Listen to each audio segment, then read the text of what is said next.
안녕하세요. 전 서울에 살고 있는 40대 전업주부입니다. 막장 드라마 같던 일이 시댁을 휩쓸고 지나간 것도 벌써 10년이 다 되어가네요.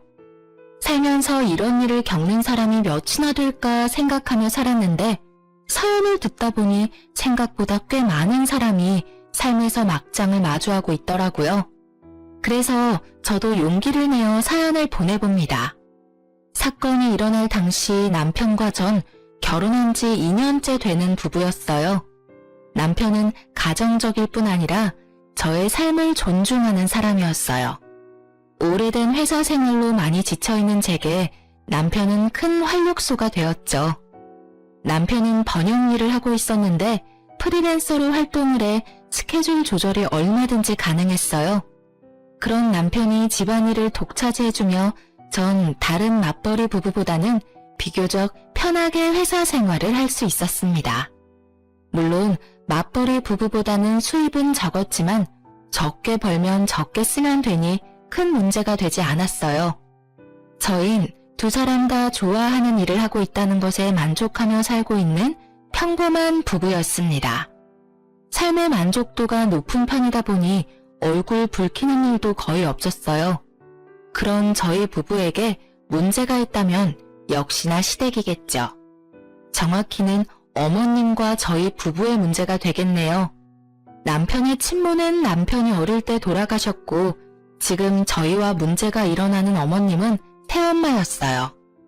어머님은 아버님과 결혼하셔 슬아의 자식을 따로 가지시진 않으셨고 남편과 아주버님을 자기 자식처럼 키우셨다고 전해 들었습니다. 아니, 정확히는 아주버님만으로요. 어릴 땐 어땠는지 정확히 모르겠지만 제가 남편과 연애부터 해서 결혼까지 그리고 결혼 생활을 이어가는 동안에도 남편과 어머님의 사이는 대면대면했어요.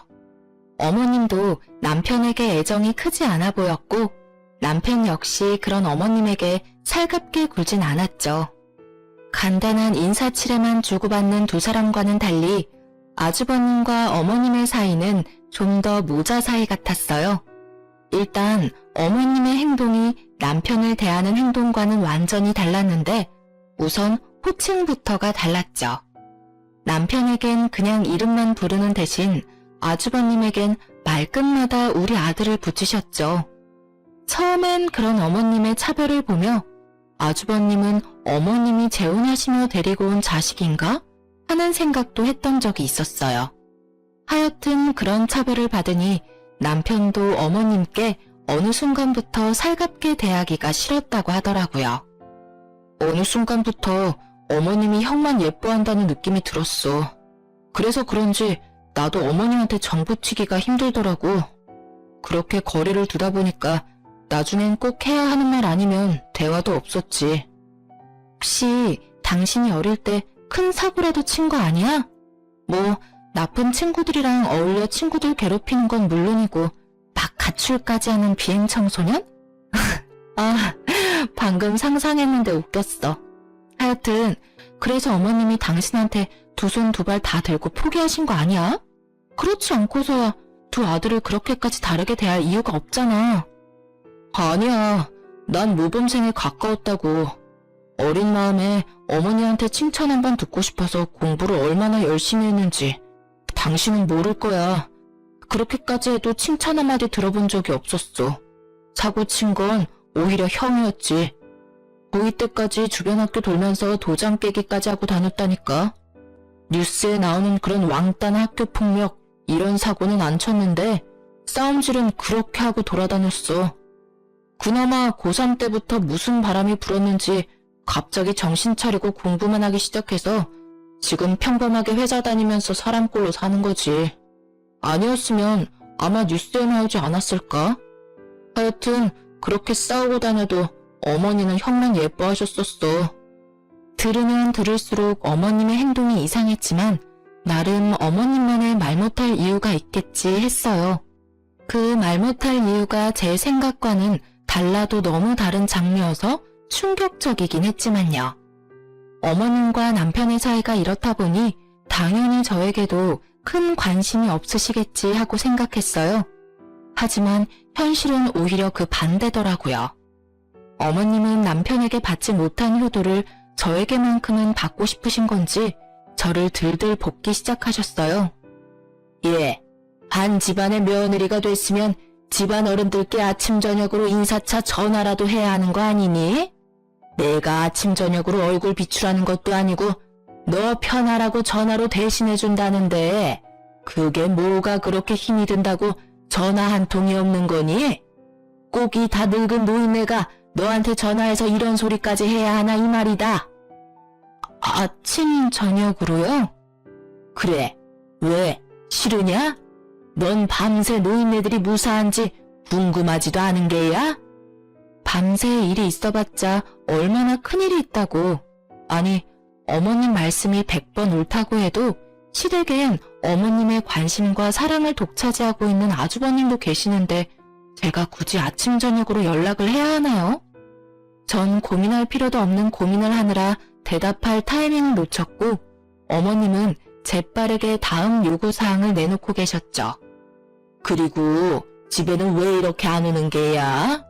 적어도 주말에 한 번씩은 들려서 얼굴도 보고 해야 하는 게 기본 아니니? 아, 어머님, 전화는 자주 드리도록 노력할게요. 그리고 찾아뵙는 것도 노력해보는데 아무래도 직장 생활을 하다 보니까 주말마다 찾아뵙는 건 힘들 것 같고요.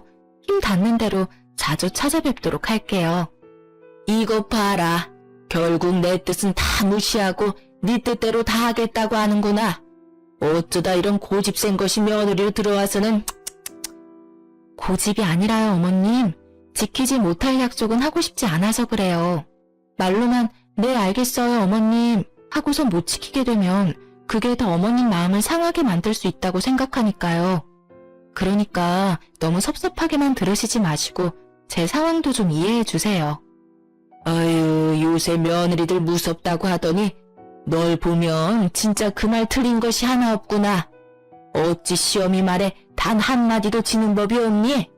이러니 내가 널 예뻐하려야 예뻐할 수가 있겠니? 늘 이런 식이었어요.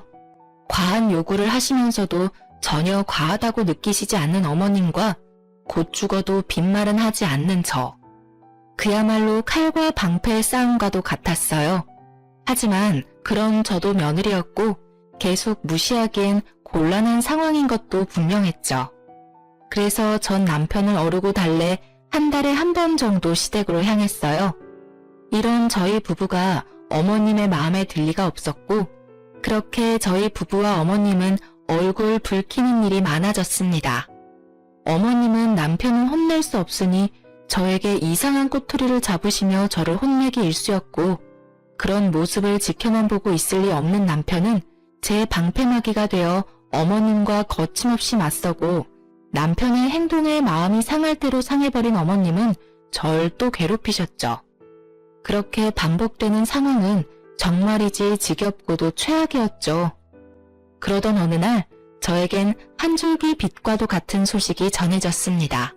그것은 바로 아주버님의 결혼 소식이었죠. 결혼에 관해 아무 말도 없던 아주버님의 갑작스러운 결혼 발표는 시댁 식구에겐 큰 기쁨을 가져다 주었어요. 물론 저에게도요. 형님이 생기면 이 메비우스 띠와도 같은 상황이 조금은 나아질 것이라 생각했으니까요. 예비 형님이 되실 분은 저보다 한 살이 많고 부모님은 계시지 않는다고 전해 들었어요. 그래서 상견례 대신 밖에서 시댁 식구, 저, 그리고 예비 형님 이렇게 간단한 식사로 상견례를 대신한다고 전해 들었죠. 그래서 예비 형님은 편한 자리라고 생각했었을까요? 약속 장소로 나간 저는 경악을 금치 못했습니다. 예비 형님은 제 입이 다 벌어지게 시원한 차림으로 약속 장소에 나타나시더군요. 형님은 눈을 어디에다 두어야 할지 알 수 없는 깊이 파인 끈 민소매에 아주 짧은 반바지를 입고 있었어요. 그 당시 계절이 여름이긴 했지만 좀 과하게 드러냈더군요. 저요, 그렇게 고지식한 사람 아닙니다. 저도 숨쉬기도 힘든 날씨엔 민소매도 입고 짧은 반바지도 입어요. 그런데 상견례를 대신하는 자리에 그런 차림은 아니지 않나요? 전 별것도 아닌 것에 내가 너무 오바해서 생각하나 하는 마음에 식구들의 눈치를 살피니 모두 저와 같은 생각인지 표정이 어둡더라고요. 단 한 사람, 어머님만 빼고요. 어머, 우리 맏며느리가 될 아가씨는 더위를 많이 타나 보구나. 젊어서 그런지 그런 옷도 잘 어울리는구나. 연예인 같아. 그렇지 않아요, 여보? 뭐, 그런 것 같기도 하고. 어머, 연예인이요? 감사합니다, 어머님. 식사 나오기도 전 파혼 이야기가 나올 수도 있겠다는 제 예상과는 달리 어머님은 진심으로 형님을 마음에 들어 하시더라고요. 도무지 개념이란 없어 보이는 형님이 왜 마음에 쏙 드신 것인지 저와 남편은 이해할 수 없었지만 어찌되었든 식사 자리는 잘 마무리되었어요. 자리가 마무리될 때쯤 형님이 자신이 그래도 맏며느리이니 부모님을 모시고 살고 싶다고 했을 땐 아버님까지 크게 기뻐하시며 웃으시는데 뭐 어찌되었든 다들 좋으면 되었다고 생각했어요. 한동안 남편과 저의 대화 주제는 형님이 될 수밖에 없었죠. 아니, 그런데 여보, 형님 말이야. 어른 모시고 살 분처럼은 안 보였는데 정말 의외이지 않아? 뭐 형이 워낙 효자이긴 하잖아. 그러니까 형 뜻에 따라 줬겠지.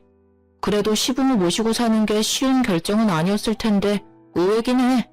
사실 난 처음에 그 옷차림 보고 너무 놀라서 욕이 튀어나올 뻔했다니까. 눈 둘 곳이 없어서 밥 먹는 내내 음식만 보느라 나중엔 목이 다 뻐근하더라니까. 맞아. 당신 계속 고개 숙이고 밥만 먹었잖아. 나 그때 웃겨 죽는 줄 알았어. 당신은 웃겼지? 난 진짜 아팠어. 어쨌든 다 좋다니 됐지 뭐. 행복하게 잘 살았으면 좋겠다. 그러니까. 제발 이제 나한테 관심 좀 줄이셨으면 좋겠어. 형님도 계시니까 좀 나아지시겠지? 내심 기대했는데 저의 기대는 산산이 부서지고야 말았죠. 형님은 말씀하신 대로 시댁으로 합가해 지내기 시작했고 어머님은 형님과 지나치게 짝짝꿍이 잘 맞다 싶더니 둘이 합심해서 저를 괴롭히기 시작했습니다. 가끔 시댁에 혼자 가는 날이면 두 사람은 소파에 엉덩이를 딱 붙이고 앉아 입으로 저를 부려먹기 시작하는데 속이 부글부글 끓더라고요. 둘째야, 그 설거지 다 하고 과일 좀 깎아오거라. 아가, 사과 먹을래? 배 먹을래? 전 둘 다 먹고 싶어요, 어머님. 그래? 그럼 둘 다 먹으면 되지. 들었지? 사과랑 배 둘 다 깎아오렴. 아, 형님, 전 사과랑 배가 어디 있는 줄도 모르는데 드시고 싶으시면 직접 깎아 드시는 게 더 빠르고 합리적이지 않을까요? 참다 제가 이렇게 말하니 돌아오는 대답이 참으로 사람 할 말 없게 만들더라고요. 그깟 과일 깎는 일이 뭐가 그렇게 힘들다고 네 형님을 부려먹으려고 하니? 네 형님은 시부모들 모시고 살면서 평소에 쉴 새 없이 일만 한다. 그런 네 형님이 넌 불쌍하지도 않니? 나 같으면 네 형님이 돕는다고 해도 앉아서 쉬라고 하고 혼자 다 해줄 텐데 어쩜 저렇게나 게으르고 생각이 없는 건지. 그리고 넌 네 형님 일 많이 해서 손에 주부습진 생긴 것도 못 봤니? 그런 거 보고도 형님한테 뭘 해달라고 하고 싶어? 어머님, 저 여기 너무 따가워요. 약을 발라도 소용도 없고 병원을 다시 가봐야 할까 봐요. 그래? 조금 있다가 나랑 병원에 가보자꾸나. 영양제라도 맞아야 하나? 누가 보아도 목이 물려 힘차게 긁은 자국을 주부습진이라 우기며 저에게 일이란 일은 다 미루는데 개념 없는 사람끼리 힘을 합치니 이길 수가 없겠더라고요. 형님 손톱에 곱게 얹어진 네일 장식마저 얄밉게 느껴졌어요. 그나마 가끔 있는 일이니 참고 넘길 수 있었는데 어느 순간부턴 새 식구 핑계를 대며 주말마다 부르기 시작하는데 진짜 미칠 지경이었습니다. 남편도 딱히 달가워하는 반응은 아니었지만 아버님까지 연락이 오셔 압박을 주시니 무시할 수도 없는 상황이었어요. 아가야, 이번 주 주말에 올 수 있니? 네? 그게요, 아버님. 제가 평일에 출근도 하고 야근도 많아서 주말에 좀 힘들 수도 있을 것 같아요. 그러지 말고 웬만하면 좀 오거라. 집에 새 식구가 들어온 지가 언젠데 첫째네랑 너희 아직까지 서먹서먹하지 않느냐? 그게 자주 못 봐서 그래. 얼굴 익힐 때까지만이라도 자주 와주렴. 아가, 이 아비 부탁이야. 네, 알겠어요, 아버님. 그럼 주말에 뵐게요. 이렇게까지 말씀하시는데 도저히 안 갈 수가 없더라고요. 어떤 분들은 새 식구도 들어왔고 가족들이 있을 땐 일도 시키지 않는데 시댁 가서 밥 먹고 오는 일이 뭐 그렇게 미칠 지경이냐 하고 궁금해하시는 분들이 계실 텐데요. 네, 저도 처음엔 그렇게 좋은 생각으로 남편과 시댁으로 갔습니다. 하지만 어머님은 저희의 좋은 마음을 싹 다 망쳐놓기에 부족함이 없으신 분이었죠. 제가 다 만든 음식을 형님에게 간을 보라고 시키시곤 마치 형님이 한 음식처럼 아버님께 드리는 건 약과였고 남편과 제 앞엔 나물, 김치 반찬만 밀어주시고 고기를 비롯한 각종 메인 음식은 나머지 식구들 앞에 몰아놓고 드시더라고요. 혹시나 제가 남편을 챙겨주기 위해 젓가락이라도 들이밀 때면 참 뻔한 방법으로 절 제지하셨어요. 둘째야, 네 아버님 국이 입맛이 맞으신가 보구나. 가서 국 좀 더 떠다 드리거라. 네? 아, 네. 국만 더 드리면 될까요? 괜찮은데 당신도 참. 우리 며느리 밥도 제대로 못 먹게. 아가, 난 괜찮으니 앉아서 마저 식사하거라. 괜찮기는 아까부터 다 먹은 국그릇 바닥만 긁고 계셨으면서. 오늘 국이 맛있긴 하죠? 그거 당신 맏며느리가 특별히 신경 써서 끓인 거예요. 그러니 한 그릇 더 하세요. 당신이 맛있게 많이 먹어줘야 맏며느리가 더 힘내서 실력 발휘를 하죠. 그게 또 그렇게 되는 건가? 그럼 한 그릇 더 먹어야지. 아가, 미안하지만 한 그릇 더 부탁하마. 이런 상황이 반복되니 알겠더라고요. 어머님은 저와 남편을 그냥 무시하는 것도 아니고 개무시를 한다는 사실을요. 그렇지 않아도 사이가 좋지 않았던 어머님과 저희 부부 사이는 아주버님의 결혼과 동시에 더욱 나빠지기 시작했어요. 어머님의 시집살이도 힘들었는데 거기다 형님까지 보태고 나서니 사이는 더욱 나빠지고 전 더 힘들어졌어요. 그래도 남편은 키워주신 정을 생각해서 참아보려고 노력하더군요. 그런 아들의 노력을 아시는 건지 모르시는 건지 어머님은 생전 남편에게 하지 않던 전화까지 해대시며 남편의 속을 긁기 시작했어요. 저와 남편은 정말 미치겠단 말이 딱 맞을 정도로 스트레스를 받기 시작했고 남편은 휴대전화가 울리기만 해도 미간을 찌푸릴 만큼 예민해졌고 전 머리카락이 우수수 빠지기 시작하더니 30대 초반의 나이에 원형 탈모가 생기고 말았습니다. 그리고 결국 남편은 어머님의 전화 공격에 폭발해버리고야 말았어요. 예, 넌 그렇게 집에 오기가 싫으니? 네?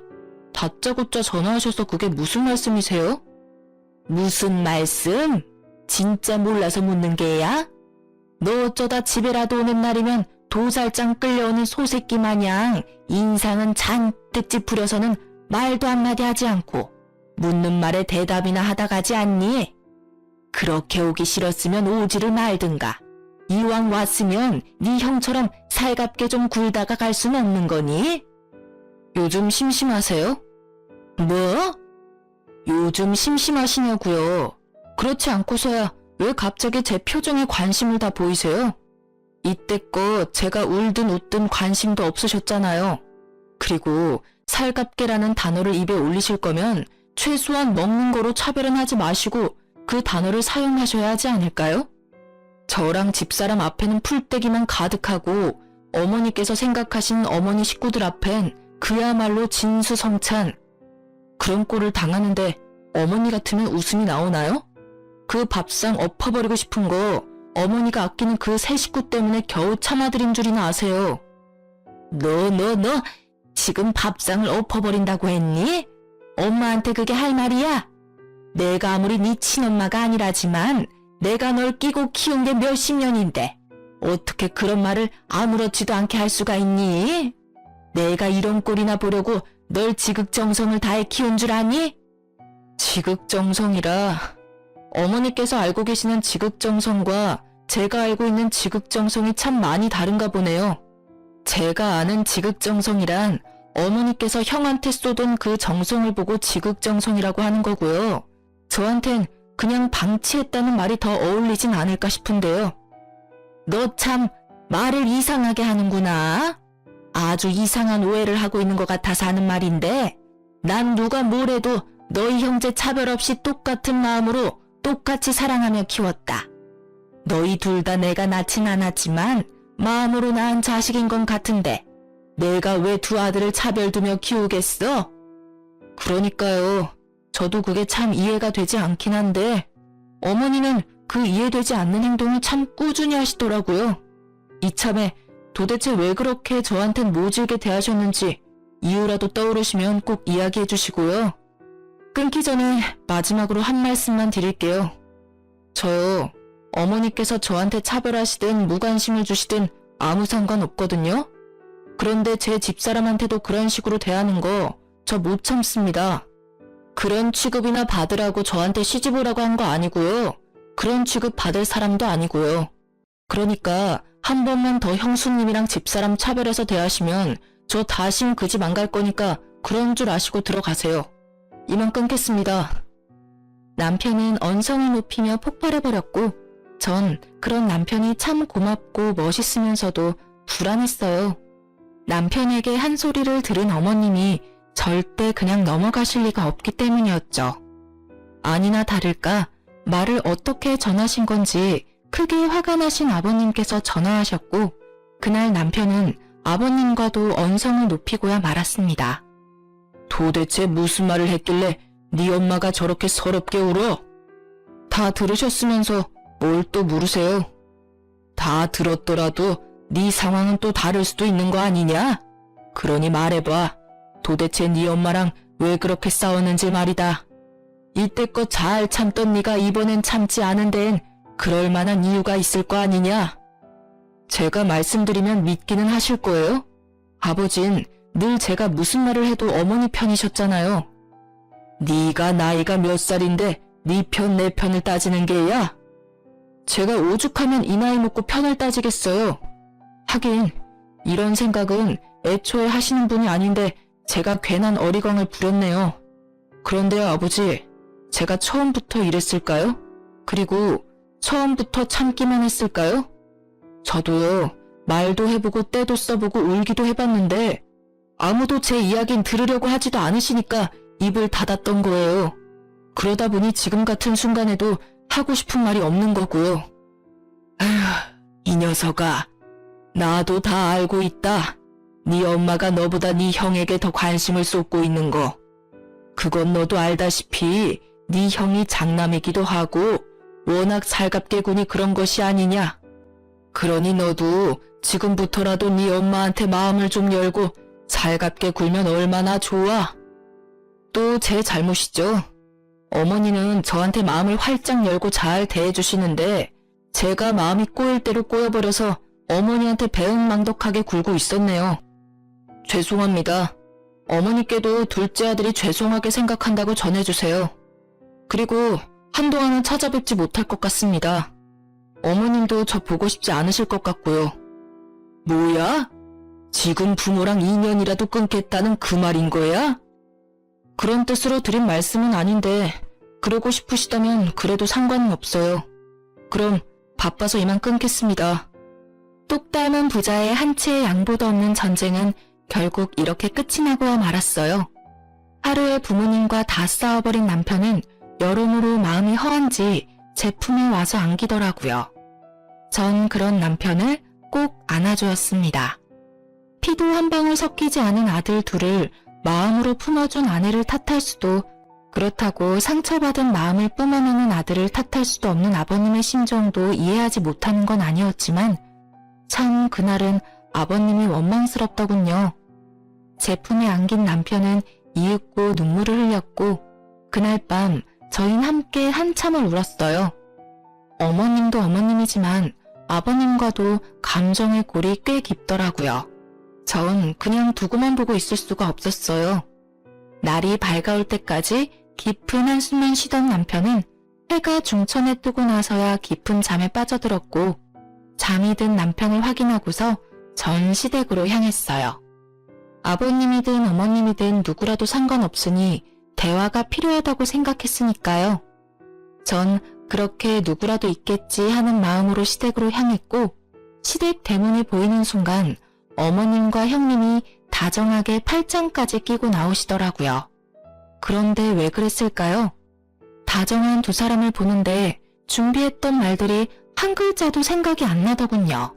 그야말로 머릿속이 백지장이 되는데 나쁜 일을 하다 들킨 사람처럼 황급히 몸을 숨겼어요.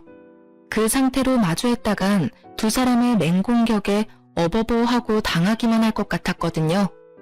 골목길로 몸을 숨겨 큰 상자들 뒤에 숨어 있는데 어머님과 형님이 무어라 대화를 하며 걷다 진지한 이야기를 하는지 걸음을 멈추고 대화에 집중하기 시작했어요. 짧은 시간에 순간적으로 숨었던 터라 두 사람과의 거리가 꽤 가까웠고, 지은 죄도 없는데 왜인지 들키면 절대 안 된다는 생각이 들며 몸을 잔뜩 웅크리던 그때였어요. 충격적인 대화 내용에 두 손으로 입을 틀어막아 버렸습니다. 얼마 후 둘은 멀리 사라져갔고 저는 온몸이 굳어버리고 말았죠. 전 일단 비어있는 시댁에 들렸다가 집으로 향했어요. 그리고 남편과 꽤 긴 시간 진지하게 대화를 했습니다. 제가 들은 모든 이야기를 남편에게 더하지도 빼지도 않고 말하려 애썼고, 제 이야기를 다 들은 남편은 일단 기다려보라며 제가 시댁에서 가지고 온 물건을 가지고 나가더군요.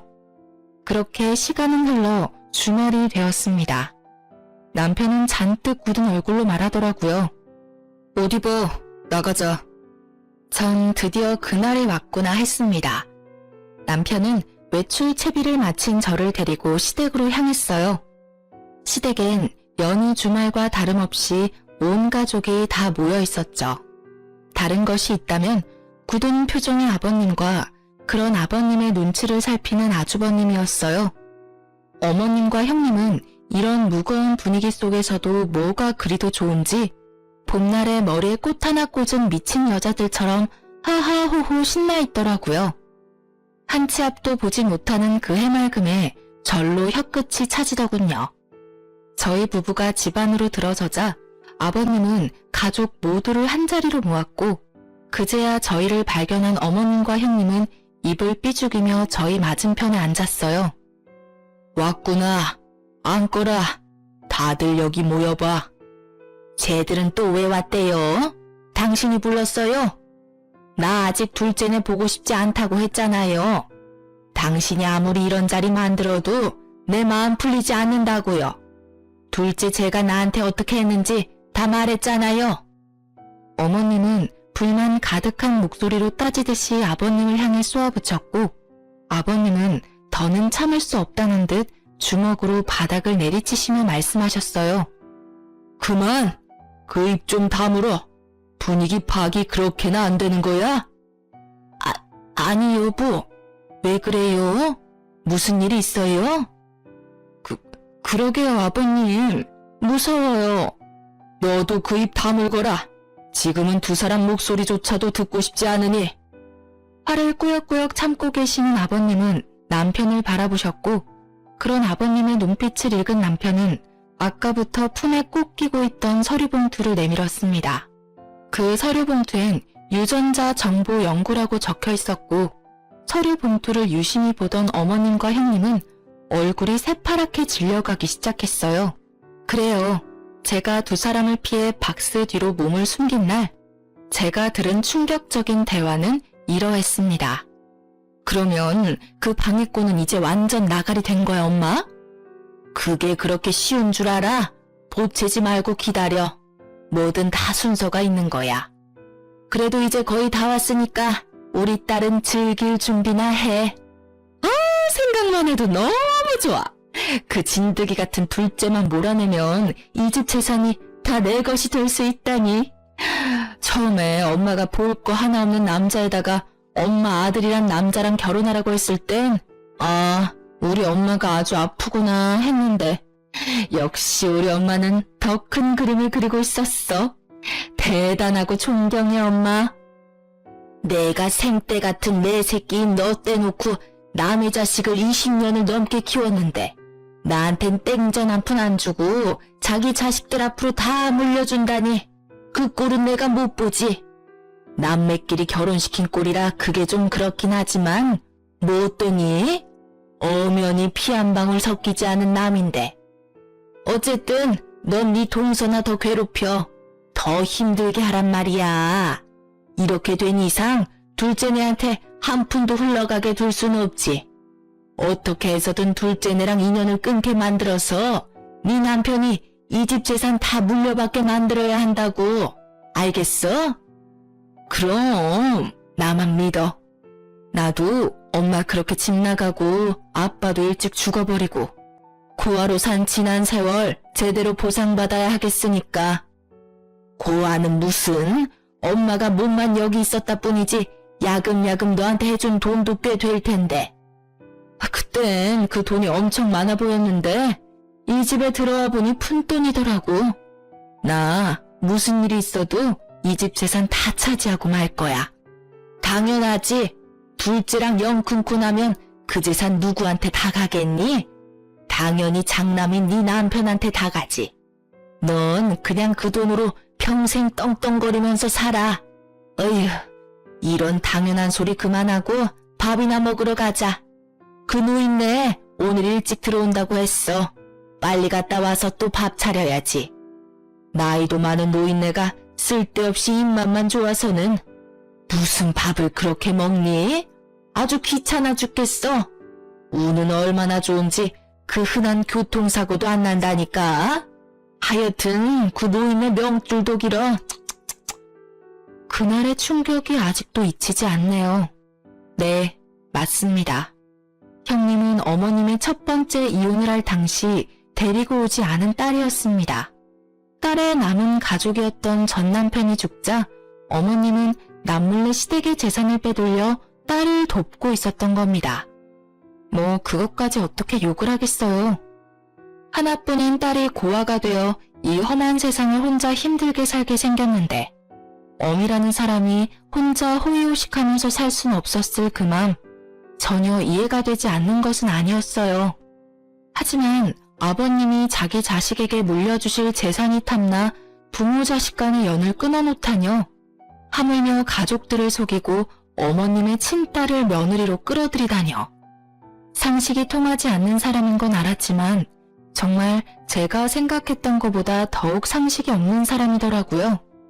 그 뒤로 무슨 말이 더 오갔지만 멈췄던 걸음을 이어가며 나눈 대화라 자세히 듣지 못했습니다. 사실 더 듣지 않아도 뻔했으니 위험을 감수하며 두 사람을 뒤쫓을 필요가 없었어요. 전 그 길로 시댁으로 들어가 어머님과 형님의 칫솔을 챙기고 여유분 칫솔을 찾아두고 나왔어요. 그 다음부턴 여러분이 들으신 대로 상황이 흘러갔죠. 남편은 아버님과 따로 만나 이 모든 사실을 알렸고 오늘 이 자리가 마련되게 된 것이었어요. 아주버님과 남편에게 했던 이유 모를 차별과 아버님과 남편 사이에서 이간질하던 어머님의 모습, 그 모든 것이 추악한 어머님의 욕심에서 시작된 것임을 알게 된 아버님은 배신감에 치를 떨며 말씀하셨어요. 얼굴 보니 이게 뭔지는 당사자들이 더 잘 아는 것 같군. 그러면 이제 어떻게 된 일인지 직접 말해보게. 도대체 무슨 생각으로 이딴 짓까지 벌인 것이야? 아버님의 호통에 형님은 고개를 푹 숙였고 어머님은 바로 무릎을 꿇으시곤 빌기 시작하셨어요. 여보, 내가 다 잘못했어요. 다 내 잘못이에요. 난 당신하고 결혼해서 배부르고 따뜻하게 잘 지내는데 아빠가 갑자기 죽고 한순간에 고아가 되어버린 내 딸이 너무 눈에 밟혀서 너무 불쌍해서 그랬어요. 늦었지만 이제라도 제품에 끼고 키우고 싶은데 차마 말할 용기는 없고 그래서 첫째랑 결혼까지 시키게 됐고요. 다른 뜻은 없었어요. 정말이에요. 그저 불쌍해서 그랬어요. 아버님은 그 순간 제가 보내드렸던 녹음 파일을 켜셨고 모니의 추억한 대화 소리가 온 집을 가득 채웠어요. 두 사람의 대화를 엿들었을 당시 전 녹음을 했었고 처음부터 녹음하지 못한 탓에 내용은 짧았지만 남편을 고립시켜 연을 끊어버리겠다는 내용, 아주버님께 모든 재산이 가게 되면 내 딸은 떵떵거리며 살면 된다는 내용은 아주 선명하게 녹음되어 있었으니 모녀의 계획은 알고도 남았죠. 마지막으로 어머님이 혀를 차며 아버님의 명주를 걱정하는 부분에선 어머님과 형님이 동시에 무릎을 꿇고 눈물 콧물 빼며 싹싹 비는데 불쌍하기는커녕 소름이 끼치더라고요. 여보, 나 한 번만 용서해줘요. 내가 진짜 미쳤었나 봐요. 조금 전까지 그저 불쌍해서 그랬다고 하더니 이젠 변명거리도 없는지 그저 잘못했다며 울더군요. 형님은 아주버님께 매달리고 있었고요. 여보, 나 버릴 거 아니지? 우리 사랑했잖아. 난 그저 엄마한테 속아서 그랬어. 내가 진짜 돈만 보고 당신이랑 결혼했겠어? 당신을 사랑하니까 이런 짓까지 한 거지. 내 말 믿지? 나 믿지? 나 안 버릴 거지? 사랑? 네가 지금까지 나한테 한 행동 다 사귀고 기만이야. 내가 이거 소송 걸잖아? 너 그러면 바로 잡혀가. 알고는 있어? 그런 상황에 사랑 타령이 하고 싶어? 사기? 기만? 나 그런 마음도 없었고 그런 거 몰라 여보. 나한테 그렇게까지 할 거야? 나 사랑하잖아. 아니 사랑했잖아. 사랑? 비슷한 거 하긴 했지.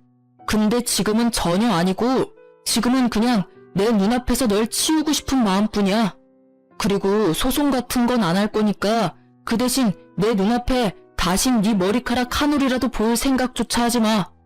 이건 부탁 아니고 협박이니까 잘 새겨듣고. 알겠어? 아주버님의 말을 전혀 알아듣지 못한 형님은 더 거세게 아주버님의 바지가랑이 붙들며 매달리기 시작했고 아주버님은 거칠게 형님을 밀쳐내셨어요. 어머님과 형님은 더욱 크고 서럽게 울며 싹싹 빌기 시작했고요. 아버님과 아주버님은 그런 두 사람에게 더는 듣고 싶은 말이 없으신지 두 사람을 끌어다 밖으로 쫓아내 버리셨습니다. 그리고 그날 아버님은 눈물까지 보이시며 남편에게 진심을 담은 사과를 전하셨어요. 지훈아, 내가 미안하구나. 내 진짜 그 여자가 지훈이 너에게는 유달리 모질다는 것쯤은 알고 있었지만 내가 나서서 무엇라 하기는 곤란한 입장이었다. 그래서 그냥 언젠가는 두 사람도 정을 붙일 거라고 했던 게 이 상황을 이렇게까지 만든 것 같아 내가 정말 미안하구나. 이 못난 아비를 용서해 주겠니? 용서라고 할 게 있나요? 가족끼리? 저도 지난번에 버릇없게 굴어서 죄송해요, 아버지. 진심은 아니었으니 마음 푸세요. 그렇게 남편과 아버님은 뜨겁게 화해하게 되었고 계획대로 상황은 마무리되었어요. 저도 뒤늦게 한 사실인데요. 서류 봉투 안엔 아무것도 적힌 것이 없는 A4 용지만 몇 장 들어있더라고요. 유전자 검사라는 것이 생각보다 쉽지 않았다고 하더라고요. 그래서 아버님과 남편은 봉투를 그럴싸하게 만들어 어머님과 형님을 잡을 덫을 만든 것이었다고 하더라고요. 도둑이 제발 저린다고 봉투에 적힌 유전자 3글자를 보는 순간 이 계획은 성공한 것이나 마찬가지였어요. 그렇게 어머님과 형님은 아버님, 아주버님과 이혼을 하셨고 이 막장 드라마와도 같은 상황이 끝난 거라 생각했어요. 하지만 저의 어머님이었던 사람은 정말 뻔뻔하더라고요. 저에게 전화로 하시는 말씀이 그야말로 가관이었습니다. 여보세요? 무슨 일이세요? 아가, 잘 지냈니? 전 덕분에 잘 지내요. 제가 바빠서 그러는데 용건만 말씀해 주시면 안 될까요? 그게 아가야, 네 형님, 그러니까 내 딸이 그렇게 그 집에서 쫓겨나고 나서는 연락도 되지 않는구나. 내가 자기한테 어떻게 했는데 어떻게 그 애가 나한테 이럴 수가 있는지. 그래서요? 하소연이나 하시려고 전화하신 거예요? 그래서 말이다. 아가, 내가 갈 데가 마땅치가 않아. 내가 갈 곳이 생길 때까지만 너희 집에서 좀 지내면 안 되겠니? 네?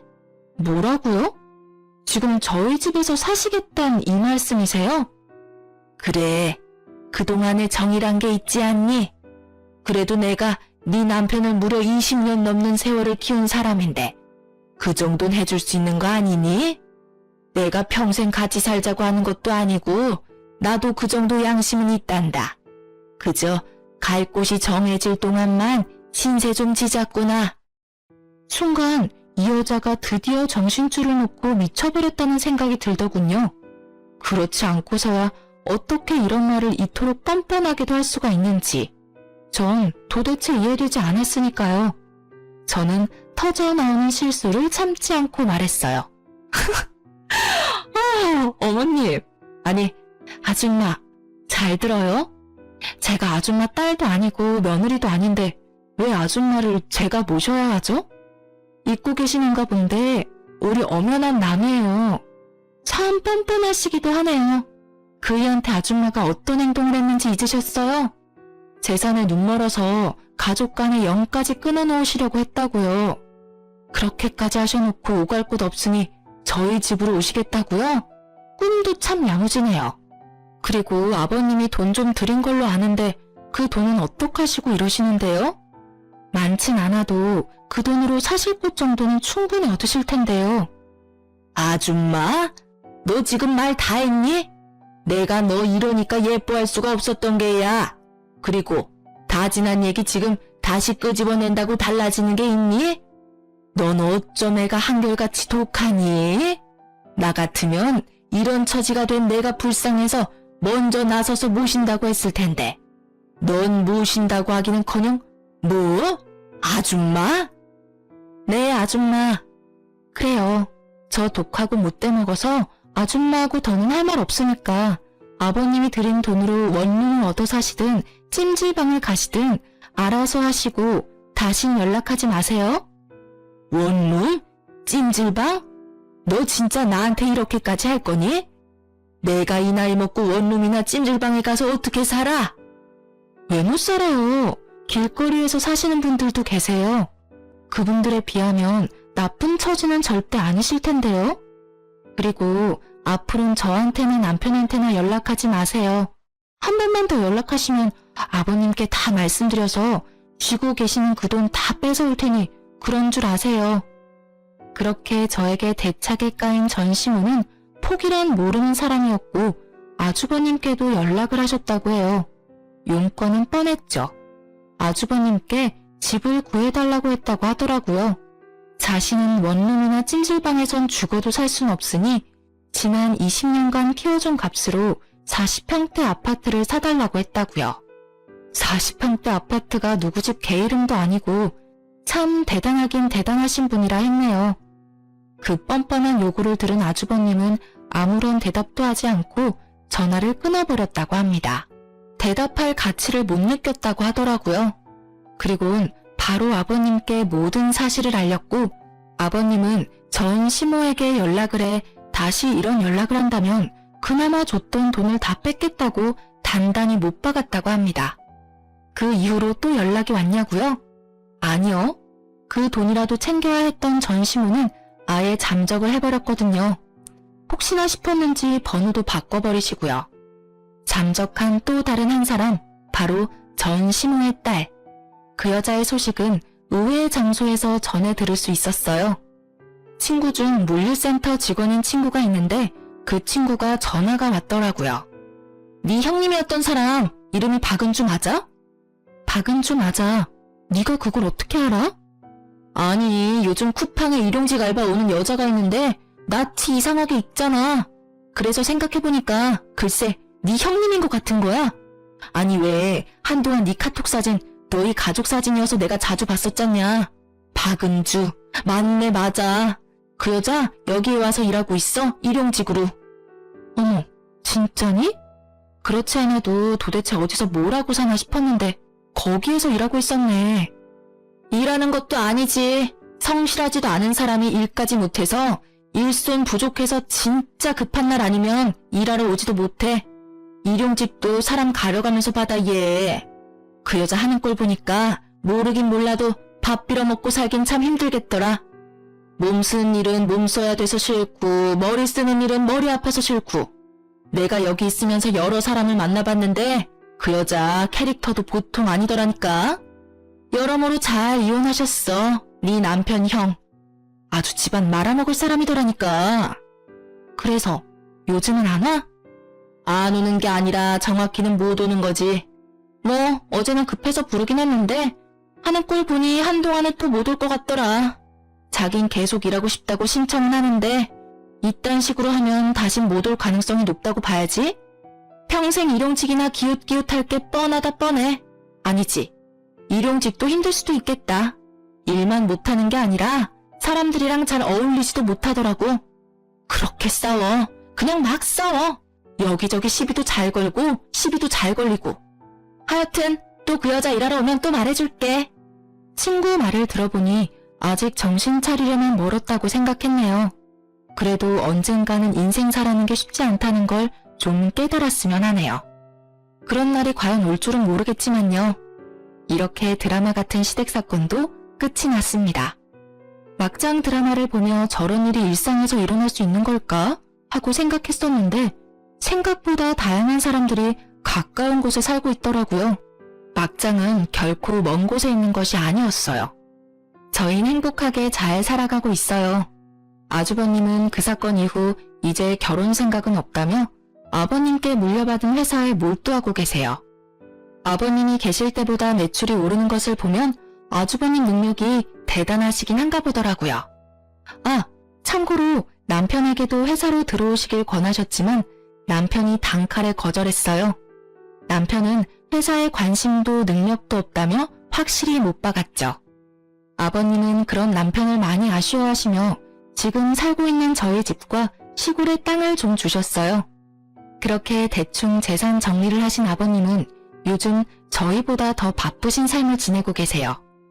어느 날부터 경로당에 다니시더니 거기서 사귄 친구분들과 여행도 다니시고 맛집도 다니시느라 아주 바쁘시더라고요. 그 사이 저희에겐 남편을 뚝 닮은 아들이 태어났어요. 지금은 5살인데 크면 클수록 아버님이 보이는 것이 유전자의 힘이란 참 대단하구나 싶어요. 3대가 나란히 걷고 있는 모습을 뒤에서 보면 모르는 사람이 봐도 한 핏줄이구나 싶을 정도로 체형, 걸음걸이가 닮았어요. 아, 그리고 저흰 아버님이 주신 땅에 집을 지을 계획이랍니다. 그 집에서 온 가족들과 다 함께 모여 살면 어떨까 싶어서요. 모여 살다 보면 또 크고 작은 문제들이 생겨날 수도 있겠지만 워낙 큰일을 겪었다 보니 다 헤쳐나갈 수 있을 것만 같아요. 행복하게 살아볼 테니 다들 응원해주세요. 이로써 제가 드릴 말씀은 끝이 났네요. 다들 제 이야기 들어주셔서 감사합니다. 행복하세요.